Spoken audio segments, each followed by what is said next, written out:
وسندنا وحبيبنا وشفيعنا ومولانا محمد عبده ورسوله. أما بعد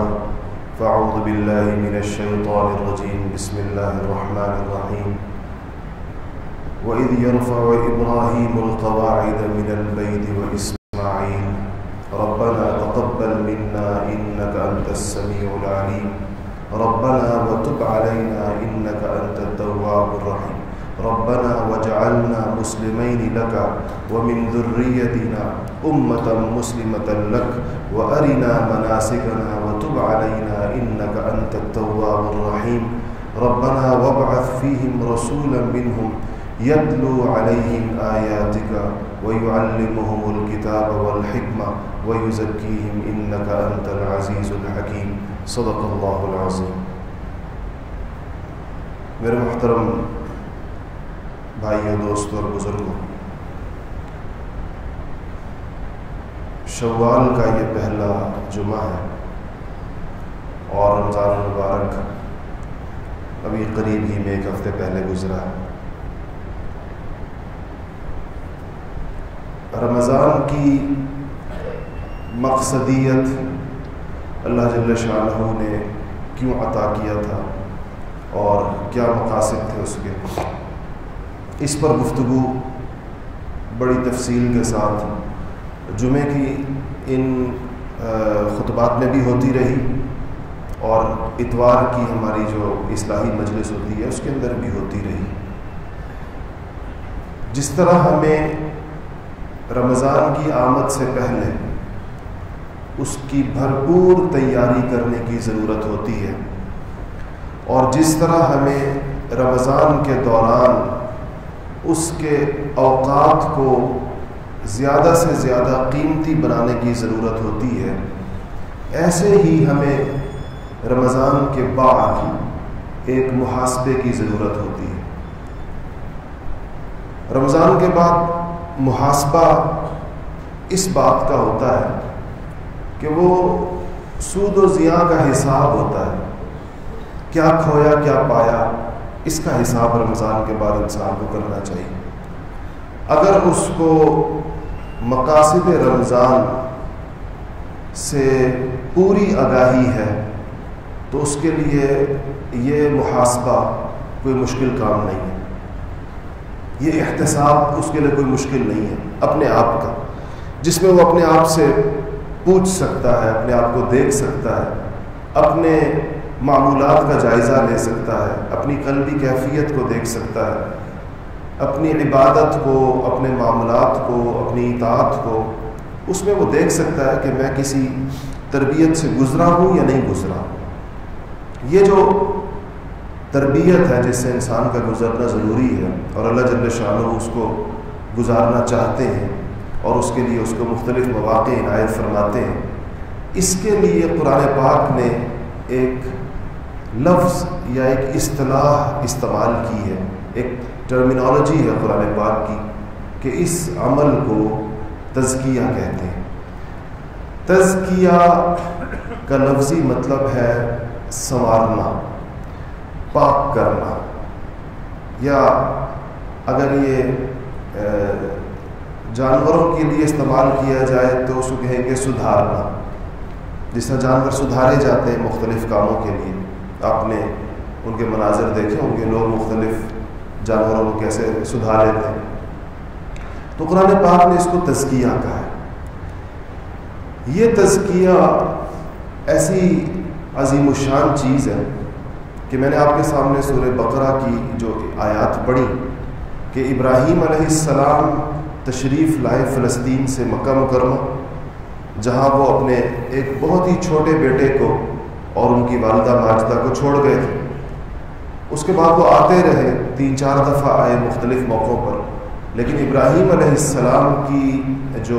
علاقہ دیا گیا تھا کام کرنے کے لیے اللہ تعالیٰ کی طرف سے، جو ان کی تشکیل تھی وہ فلسطین میں تھی، شام میں تھی. اس زمانے کا جو شام تھا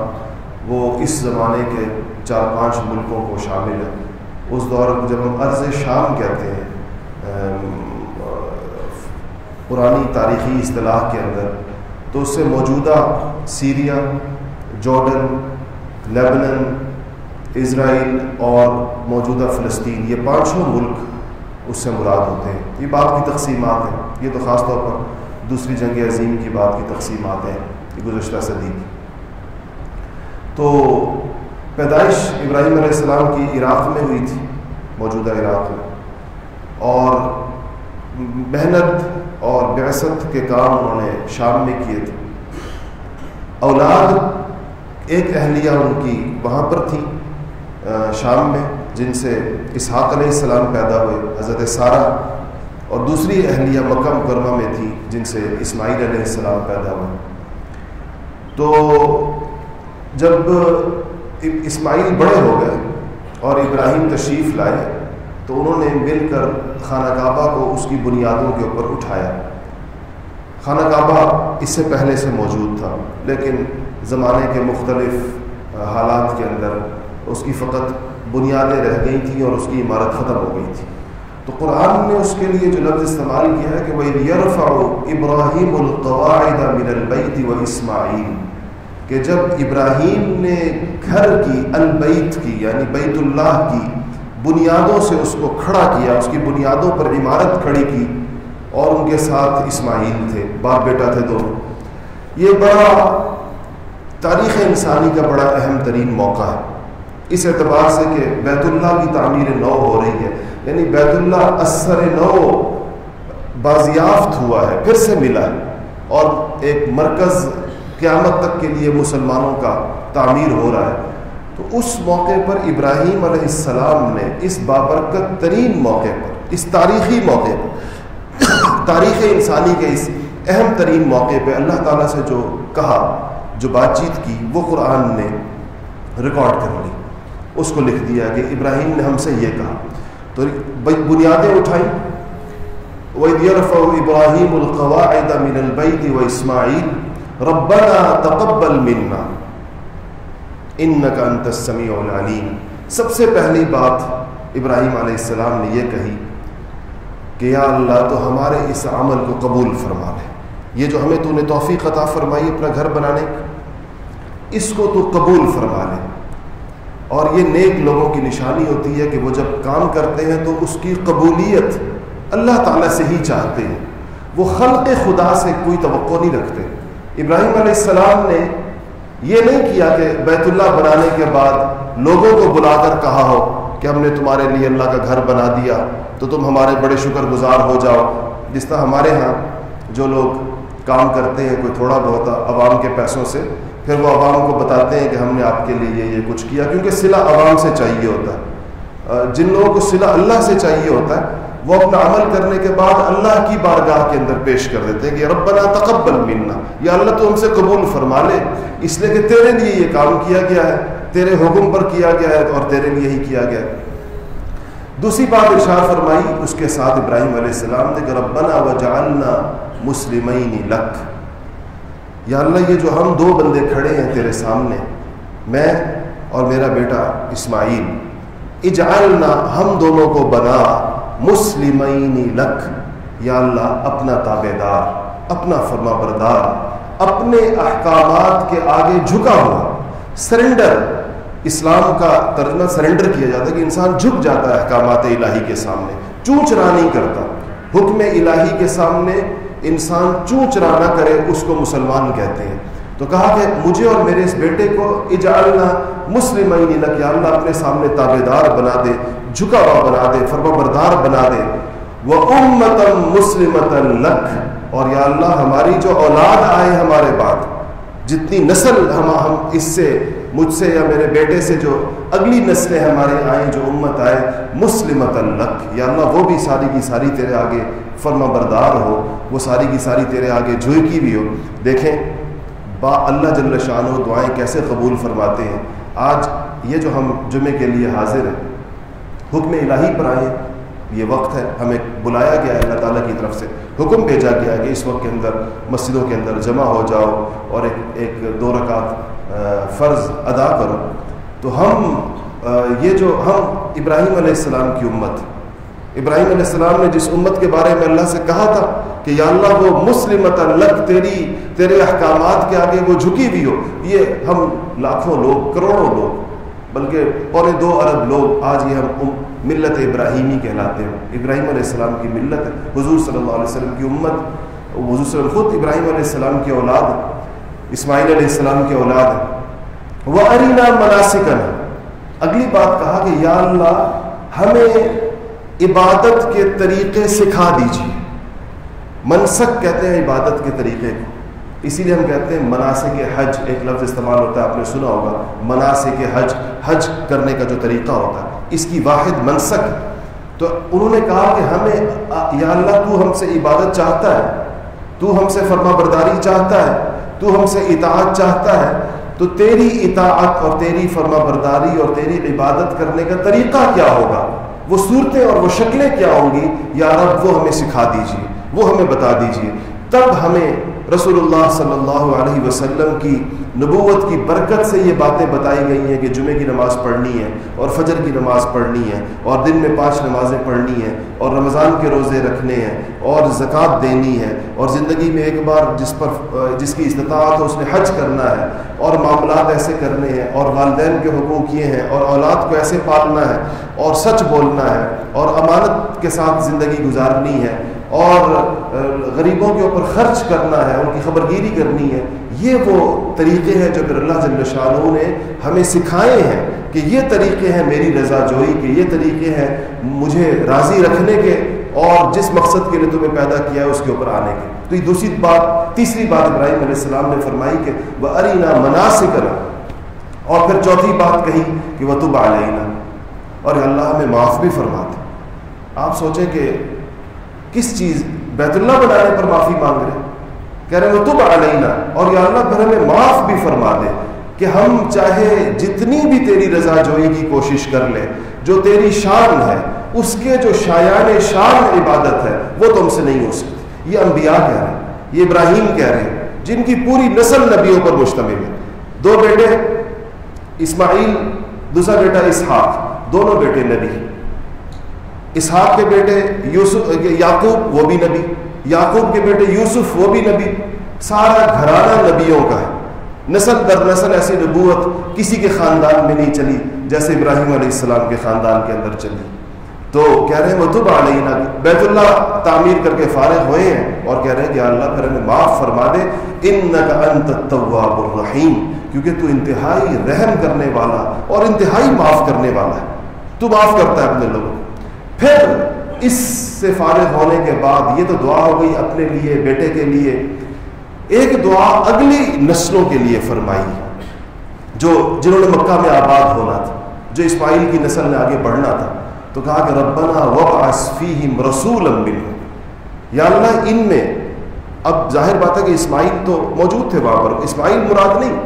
اسماعیل کے بعد ایک نبی مانگا. ربنا وابعث فیہم رسولا منہم،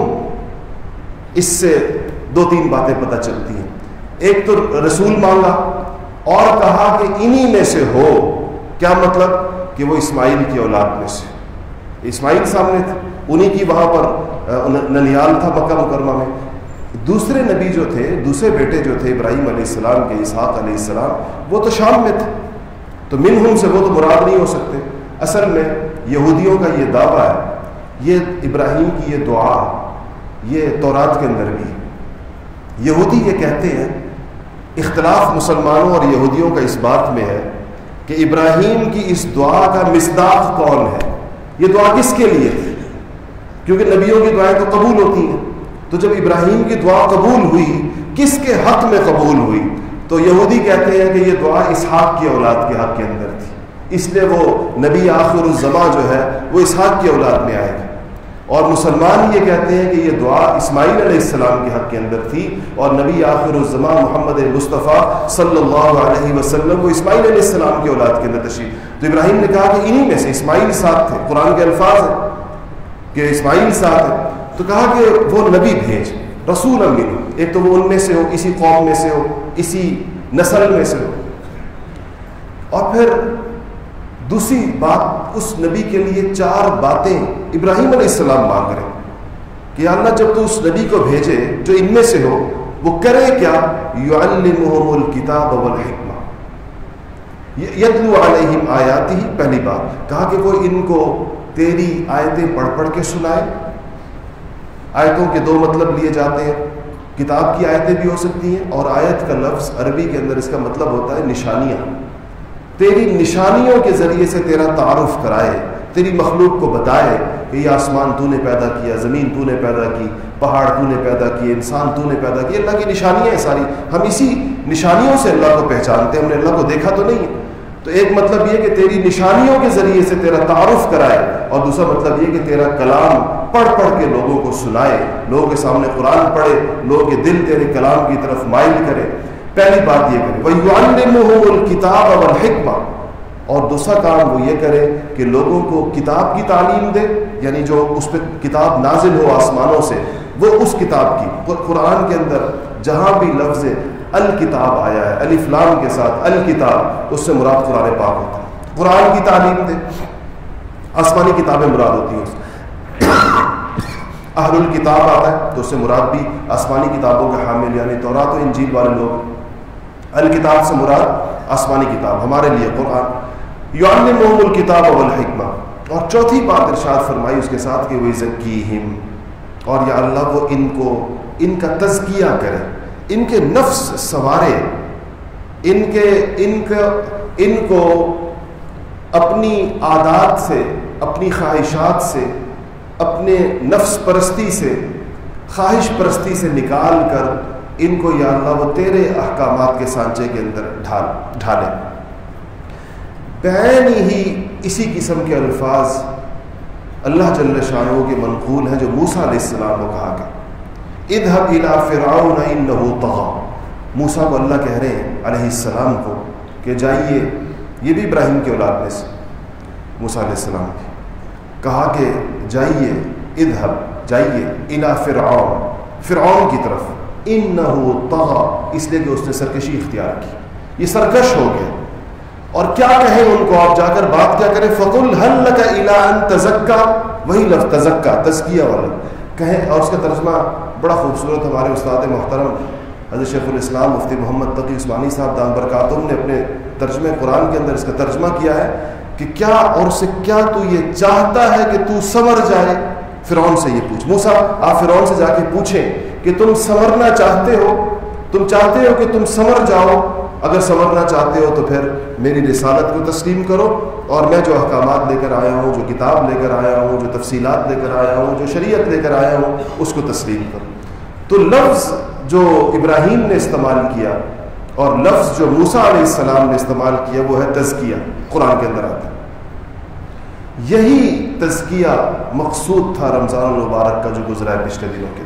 پچھلے ایک ہفتہ پہلے جو گزرا، اور اب ہم سب کو جس طرح کوئی آئینہ اپنے سامنے رکھ کر اپنی ذات کا جائزہ لیا جاتا ہے، جیسے ہم اپنی ظاہری شکل و صورت آئینے کے اندر دیکھتے ہیں، کہیں جانے کے لیے تیار ہوتے ہیں، صبح دفاتر جانے کے لیے تیار ہوتے ہیں یا کہیں اور جانے کے لیے تیار ہوتے ہیں، تو ہمارے گھروں کے اندر قد آدم آئینے لگے ہوئے ہوتے ہیں یا ڈریسنگ ٹیبلز ہوتی ہیں، اس میں انسان اپنا ظاہری وجود دیکھتا ہے، اپنی نقص درست کرتا ہے، اپنے کپڑے اور اپنے آپ کو سنوارتا ہے، یہ ظاہری جسم کا سنوارنا۔ ایسے ہی ایک انسان کے باطن کا سنوارنا ہے، لیکن باطن کا سنوارنا اس وقت تک ممکن نہیں جب تک اس کے سامنے آئینہ نہ ہو۔ اس کو پتہ کیسے چلے گا؟ ہم جب آئینے میں دیکھتے ہیں تو پتہ چلتا ہے یہاں کوئی نشان لگا ہوا ہے، یا ہمیں پتہ چلتا ہے کہ یہاں پر یہ چیز ہے، یا کوئی حجامت بنوا رہا ہو تو آپ نے دیکھا ہوگا کہ سامنے آئینہ لگا ہوتا تاکہ پتہ چلے کہ اس کے بال برابر کٹ رہے ہیں یا نہیں کٹ رہے ہیں۔ تو باطنی اس تزکیے کے اندر بھی انسان کو سب سے پہلے ایک آئینہ درکار ہوتا ہے، ایک ایسا آئینہ جو اس کو بتائے کہ تمہارے اخلاق کے اندر یہ مسئلہ، تمہاری صداقت کے اندر یہ مسئلہ، تمہارے اخلاص کے اندر یہ مسئلہ، تمہارے احسان کے اندر یہ مسئلہ، امانت کے اندر یہ مسئلہ، قول کے اندر یہ مسئلہ یا فعل کے اندر یہ مسئلہ، عبادات انسان دیکھے یہ آئینہ کیسا ہوتا ہے۔ یاد رکھیے کہ جسم سنوارنے کا آئینہ بے جان ہوتا ہے، شیشہ جس کو ہم آئینہ کہتے ہیں، مرر کہتے ہیں جس کو، لیکن اخلاق اور تزکیہ والا آئینہ جاندار ہوتا ہے، اور وہ کوئی انسان ہو سکتا ہے جو انسان کو بتائے۔ انسانوں سے تربیت پاتے ہیں، وہ کوئی ایسا انسان ہونا چاہیے جس کے سامنے انسان اپنے باطن کو رکھ سکے، اپنے مسائل کو رکھ سکے۔ حضرات صحابہ کرام رضوان اللہ تعالی علیہم اجمعین رسول اللہ صلی اللہ علیہ وسلم کی خدمت میں حاضر ہو کر اپنے باطنی مسائل پیش فرمایا کرتے تھے، بتایا کرتے تھے کہ یا رسول اللہ ہمیں یہ مسئلہ دیکھیں۔ حضرت حذیفہ دوڑتے ہوئے تشریف لا رہے ہیں اور کہتے ہوئے چلے آ رہے ہیں کہ نافق حنظلہ، نافق حنظلہ، حنظلہ منافق ہو گیا، حنظلہ منافق ہو گیا۔ آپ صلی اللہ علیہ وسلم کے پاس آئے، نے پوچھا حنظلہ کیا ہوا؟ کہا کہ یا رسول اللہ آپ کی صحبت کے اندر بیٹھتے ہیں، آپ کے پاس بیٹھے ہوتے ہیں تو عجیب کیفیت ہوتی ہے دل کی، آخرت کے اعتبار سے، قبر کے اعتبار سے، آخرت کی منازل کے اعتبار سے، دنیا کی بے ثباتی کے اعتبار سے ہم ایک عجیب کیفیت ہوتی ہے ہماری۔ اپنے گھروں میں جب جاتے ہیں اور اپنے بچوں اور اپنی بیوی اور اپنی اولادوں کے ساتھ بیٹھتے ہیں، دنیا کے معاملات کے اندر جب مشغول ہوتے ہیں تو یا رسول اللہ ہماری تو کیفیت بدل جاتی ہے، پھر تو ہماری وہ کیفیت نہیں رہتی جو آپ کی مجلس کے اندر ہوتی ہے۔ تو آپ صلی اللہ علیہ وسلم نے فرمایا کہ حنظلہ اگر تمہاری جو کیفیت میری مجلس کے اندر ہوتی ہے، اگر یہ کیفیت تمہاری گھروں کے اندر ہو جائے تو فرشتے تم سے مصافحہ کریں گے، فرشتے تم لوگوں سے رستوں کے اندر سلام کرنے کے لیے کھڑے ہو جائیں گے۔ یہ تو اس صحبت کی برکت ہے جہاں آپ صلی اللہ علیہ وسلم کی خدمت میں تم لوگ آتے تھے۔ تو یہ ترتیب جیسے رسول اللہ صلی اللہ علیہ وسلم کے زمانے میں رہی، یہ قیامت تک چلے گی۔ اللہ جل شانہ اس امت میں ایسے آئینے پیدا فرماتے رہیں گے جن سے انسانیت اپنے اخلاق سنوارنے کے کام لے گی، جن کے سامنے انسانیت اس آئینے میں جب اپنے آپ کو دیکھے گی تو اپنے باطنی عیوب سے باخبر ہوگی، اپنے اندرونی عیوب سے وہ باخبر ہوگی، اس کو پتہ چلے گا کہ میرے اندر کیا خرابیاں ہیں اور کیا خامیاں ہیں۔ جب کسی انسان کو اپنی خامیوں کا ادراک ہو جائے، جو میں نے عرض کیا کہ خود سے مشکل ہوتا ہے، مثلا میں آپ کو ایک چیز عرض کروں کہ اخلاق میں سے ایک بہت ہی مذموم چیز، ایک بڑی ناپسندیدہ ترین چیز وہ تکبر ہے۔ رسول اللہ صلی اللہ علیہ وسلم نے فرمایا کہ متکبر کسی صورت جنت کے اندر نہیں جا سکتا، حتیٰ، اچھا قرآن کے الفاظ کتنے عجیب ہیں، حتیٰ یلج الجمل فی سم الخیاط، کہ اگر سوئی کے ناکے سے، سوئی کا ناکہ آپ نے دیکھا جس میں دھاگا گزارا جاتا ہے، وہ جس کو میرے جیسی اینک پہننے والا اینک کے بغیر سوئی میں دھاگا نہیں ڈال سکتا، آپ نے قرآن کہتا ہے کہ جیسے سوئی کے ناکے میں سے اونٹ نہیں گزر سکتا، ایسے متکبر جنت میں نہیں جا سکتا۔ اگر کوئی کسی کے پاس یہ کمال ہو کہ وہ سوئی کے ناکے میں سے اونٹ گزار سکتا ہے، عام سوئی میں سے، تو پھر یہ بات اس کا امکان پیدا ہو سکتا ہے کہ متکبر جنت کے اندر چلا جائے۔ تو تکبر اتنی ناپسندیدہ ترین چیز ہے اللہ جل شانہ کے نزدیک اور اس کے حبیب صلی اللہ علیہ وسلم کے نزدیک، اور آپ نے ہر اس موقع کے اوپر اپنی حفاظت فرمائی۔ آپ کی زندگی کا سب سے، جس کو کہنا چاہیے ایک عجیب و غریب لمحہ جو آیا، جس پر پوری جو دنیا تھی اس زمانے کی آپ کے سامنے اس کی آنکھیں پھٹی کی پھٹی رہ گئیں، وہ موقع تھا فتح مکہ کا، جب آپ مکہ مکرمہ کے اندر ایک فاتحانہ شان کے ساتھ داخل ہو رہے تھے، اس مکہ مکرمہ سے جس سے 10 سال قبل آپ کو ہجرت کرنے کے اوپر مجبور کیا گیا تھا اور رات کی تاریکی کے اندر مجبور کیا گیا تھا، اور تنہا ایک یار غار کے ساتھ نکلنے پر چچا کے بیٹے کو اپنے گھر پہ بستر پہ سلایا، سیدنا علی مرتضیٰ شیر خدا کو اور ابوبکر صدیق رضی اللہ تعالیٰ عنہ کو ساتھ لے کر نکلے۔ اس مکہ مکرمہ کے اندر جب آپ داخل ہو رہے تھے فاتحانہ شان کے ساتھ اپنے جانثاروں کے لشکر اور ان کے درمیان، تو سیرت نگاروں نے اور محدثین نے آپ کی تشریف آوری کے نقشے کو محفوظ کیا ہے، کہا کہ سر مبارک تواضع اور انکساری کی وجہ سے، ورنہ آپ نے دیکھا ہوگا کہ فوجیوں کو اور عسکری قوتوں کو سینہ باہر نکال کر گردن اکڑا کر ایک خاص کیفیت سکھائی جاتی ہے، ٹریننگ کا حصہ ہوتی ہے کہ جب فوجی کا سینہ باہر ہونا چاہیے، اور آپ نے دیکھا ہے کہ وہ ایک دفعہ جب باہر ہو جاتا ہے تو ریٹائرمنٹ کے بعد بھی نہیں اندر ہوتا، تو وہ ایک تربیت ہے، وہ اس سے گزرتا ہے، ساری عمر پھر وہی تنتنا رہتا ہے، چاہے عمر جتنی بھی ہو جائے وہ جوش برقرار رہتا ہے۔ تو آپ بھی مکہ مکرمہ کے اندر فاتحانہ داخل ہو رہے تھے. محدثین نے لکھا ہے کہ سر مبارک اس قدر جھکایا ہوا تھا کہ آپ کے سر جو ہے اونٹ کی کوہان سے ٹکرا رہا تھا. اونٹ کی کوہان اٹھی ہوئی ہوتی ہے, اس قدر سر مبارک نیچے تھا. اور یہ کس طرح کہاں داخل ہو رہے ہیں؟ مکہ مکرمہ کے اندر آپ کا لشکر داخل ہو. اور داخل ہونے کے بعد کچھ تو خون ہوتا ہے, ندیاں بہائی جاتی ہیں اور پکڑ ایک ایک بندے سے بدلے چکائے جاتے ہیں. آپ ایسی سلامتی کے ساتھ کہ لوگوں کو منادی آگے آگے اعلان کرتا ہوا جا رہا ہے کہ لوگوں, جو مکہ مکرمہ میں چلا, جو بیت اللہ میں داخل ہو گیا اس کو بھی امان, جو ابو سفیان کے گھر میں چلا گیا اس کو بھی امان, جو حکیم ابن حزام کے گھر میں چلا گیا اس کو بھی امان, جس نے اپنے گھر کا دروازہ اپنے اوپر بند کر دیا اس کو بھی امان. یعنی کسی سے باس پرس نہیں ہے, کسی سے نہیں پوچھا جائے گا کہ 10 سال پہلے تم نے صحابہ کو کیسے نکالا تھا ان بستیوں سے, تم نے ان کے گھروں پر, ان کے مال اموال پر, حتیٰ کہ ان کی عورتوں پر قبضہ کیا تھا. وہ سارے مجرم مکہ کے اندر موجود تھے, وہ سارے مجرم موجود تھے جنہوں نے بدر کے اندر قتال کیا تھا, وہ سارے مجرم موجود تھے جنہوں نے احد کے اندر حمزہ کا لاشا چیرا تھا, جنہوں نے حمزہ کا کلیجہ چبایا تھا. یہ سارے خاندان, یہ سارے افراد مکہ میں موجود تھے, مگر رحمت للعالمین اس تواضع اور انکسار کے ساتھ مکہ میں آ رہے ہیں کہ امان ہے, سب کو امان. جو اپنے گھروں میں داخل ہو جائے, جو مکہ میں داخل ہو جائے, جو بیت اللہ میں داخل ہو جائے, ابو سفیان کے گھر میں داخل ہو جائے, حکیم ابن حزام کے گھر میں داخل ہو جائے. تو یہ آپ کی شان تواضع تھی, آپ کی انکسار تھی. علماء نے لکھا ہے کہ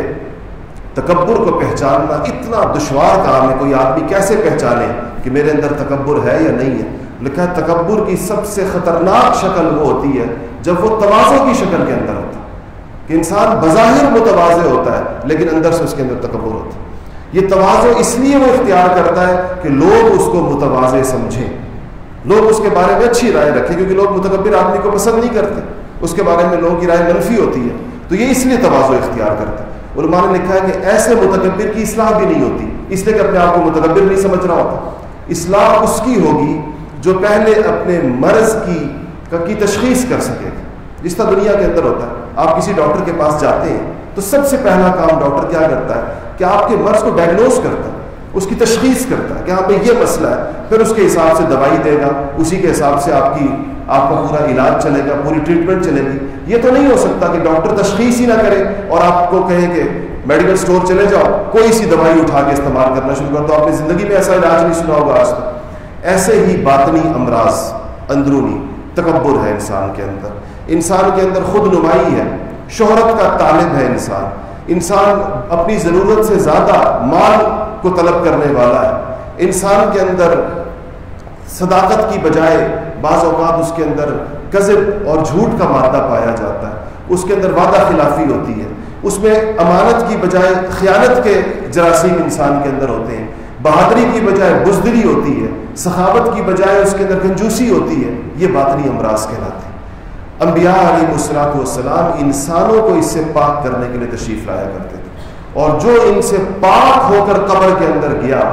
وہی کامیاب ہے. قرآن نے کہا قد افلح من زکاہا, کامیاب وہ ہے جو ان بیماریوں سے پاک ہو کر قبر کے اندر گیا. وقد خاب من دساہا, نقصان میں ہوا, برباد ہوا وہ شخص جس نے اپنی ان بیماریوں کے اوپر پردہ ڈالا. دساہا کا ترجمہ کیا ہے مفسرین نے پردہ ڈالا. یہ بالکل ایسے ہے جیسے دنیاوی علاج کے اندر کوئی آدمی معالج کے سامنے ڈاکٹر کو اپنی علامات بتانے کی بجائے چھپائے. مثلا اس کا دل دھڑکتا ہے اونچا اونچا, یعنی زور سے. ڈاکٹر پوچھے کہ آپ کا دل دھڑکتا ہے زور سے, کہیں نہیں دھڑکتا. اچھا, وہ جو کچھ پوچھے علامات تاکہ وہ تشخیص کر سکے, یہ اس کو غلط بتائے, یہ اپنی بیماریوں کے اوپر پردہ ڈالے. یہ کہ میں بالکل ٹھیک ٹھاک ہوں, نہ میرا دل دھڑکتا ہے, نہ میری نبض میں کوئی مسئلہ ہوتا ہے, نہ مجھے کوئی اور. تو پھر ڈاکٹر یہی کہے گا جب آپ کا سب کچھ ٹھیک ٹھاک ہے تو پھر آپ ٹھیک ہیں, پھر آپ کو علاج کی کیا ضرورت ہے. اسی طرح نفس کی خامیوں کے بارے میں کہا گیا کہ وقد خاب من دساہا, کہ جس نے اس پہ پردہ ڈالا, جس نے اس سے چشم پوشی کی, اس کو خاطر میں نہ لایا, تو اس شخص نے اپنی بربادی کا سامان کیا. تو رمضان المبارک ہمارے پاس اس لیے آیا تھا کہ ہم اس مہینے کے اندر ان چیزوں کو ٹھیک کریں، اور اب یہ وقت ہے کہ ہم اس کو دیکھیں کہ اگر واقعتاً ہم یہ محسوس کریں کہ ہم کسی تزکیے سے گزرے ہیں، ہم کسی اصلاح کے عمل سے گزرے ہیں، اب یہ 11 مہینے اگلے رمضان تک جس کی زندگی ہوگی، جس کو اللہ پاک عطا فرمائیں گے، تو اس کے لیے اللہ تعالیٰ کے احکامات کے اوپر چلنا آسان ہو جائے گا، اس کے لیے اپنے نفس اور اپنی خواہشات کی زندگی سے نکل کر اللہ تعالیٰ کی اطاعت کے اندر چلنا آسان ہو جائے گا۔ لیکن اس کا مطلب یہ نہیں کہ تزکیے کا یہ عمل رمضان کے ساتھ خاص تھا، اس کی طرف انسان کو ہر وقت متوجہ ہونا پڑے۔ اس کے لیے ایک تو میں نے عرض کی بات کی تشخیص ہو، آئینہ چاہیے جس میں انسان کو پتہ چلے۔ جب اس کو پتہ چل جائے یا اس کو خود بھی اندازہ کسی حد تک کسی درجے کے اندر ہو جائے، پھر انسان کو کیا چیز چاہیے ہوتی ہے؟ پھر انسان کو ماحول چاہیے ہوتا ہے۔ اسی لیے رمضان شریف کے اندر ماحول بنایا جاتا ہے، ایک مجموعی ماحول بنتا ہے ہر چیز کا۔ ماحول کا مطلب کیا ہے؟ کہ آپ ایسے لوگوں کے درمیان رہیں، ایسے لوگوں کے ساتھ اپنے تعلقات اور مراسم رکھیں جو باعمل، جن کے ساتھ دیکھیں آپ نے زندگی میں تجربہ کیا ہوگا، آپ کسی پابند نمازی کے ساتھ بیٹھے ہیں جو جماعت سے نماز پڑھتا ہے، پابند نمازی ہے، جیسے ہی اذان ہوگی تو وہ خود بھی نماز کی تیاری کرے گا اور آپ کو بھی تنبہ ہو جائے گا، آپ بھی اٹھ کر۔ کتنے لوگ ایسے ہیں جو اس مروت کی وجہ سے، اس خیال کی وجہ سے کہ کسی کے پاس گئے ہوتے ہیں تو یہ اچھا نہیں لگتا کہ وہ نماز پر چلا جائے، ہم بیٹھے رہیں، تو کہتے ہیں چلو نماز ہم بھی پڑھ لیتے ہیں۔ یہ اس صحبت کی برکت سے پڑھی یا نہیں پڑھی جس کے پاس یہ گیا تھا؟ اور کتنے نمازی ایسے ہوتے ہیں جو جب بے نمازیوں کے پاس بیٹھے ہوئے ہوتے ہیں، ان کی مجلس کی وجہ سے ان کی نماز بھی نکل جاتی ہے، ان کی گفتگو کی وجہ سے، ان کے معاملات کی وجہ سے عین وقت نماز کے اندر وہ کوئی اتنے اہم چیزوں کو چھیڑ بیٹھتے ہیں کہ آپ کی نظر جب گھڑی پر جاتی ہے تو آپ کہتے ہیں او ہو جماعت نکل گئی۔ ایسا ہوتا ہے یا نہیں ہوتا؟ یہ کیوں ہوتا ہے؟ یہ اس صحبت کی وجہ سے ہوتا ہے جس کے پاس ہم بیٹھے ہوئے ہوتے ہیں۔ رسول اللہ صلی اللہ علیہ وسلم نے فرمایا کہ صحبت کی مثال ایسی ہے کہ جیسے اگر تم لوہار کی بٹھی کے اندر، اس کی بھٹی میں لوہار کے پاس بیٹھو گے تو اگر اس سے آگ تم تک نہ بھی پہنچی تو کوئی چنگاری تمہارے کپڑے میں سوراخ کر دے گی، اگر ایسا نہ بھی ہوا تو کم سے کم اس کی بٹھی کا دھوئیں کو تم ضرور سونگھتے رہو گے اور تم تک پہنچے گا۔ یہ اس کا کم سے کم اثر ہے اس کے پاس بیٹھنے کا۔ اور اگر کسی عطار کے پاس بیٹھو گے، کسی عطر والے، خوشبوؤں والے کے پاس بیٹھو گے تو چاہے تمہیں خوشبو لو یا نہ لو، یا وہ دے یا نہ دے، جتنی دیر بیٹھو گے خوشبو سونگھتے رہو گے کم سے، یعنی ایک اچھے ماحول اور اچھی فضا میں رہو گے۔ تو تزکیہ نفس کے لیے بنیادی اہمیت ماحول کی کہ انسان ایسے، اور ماحول سے مراد کیا کہ آپ کے اٹھنے بیٹھنے کا حلقہ،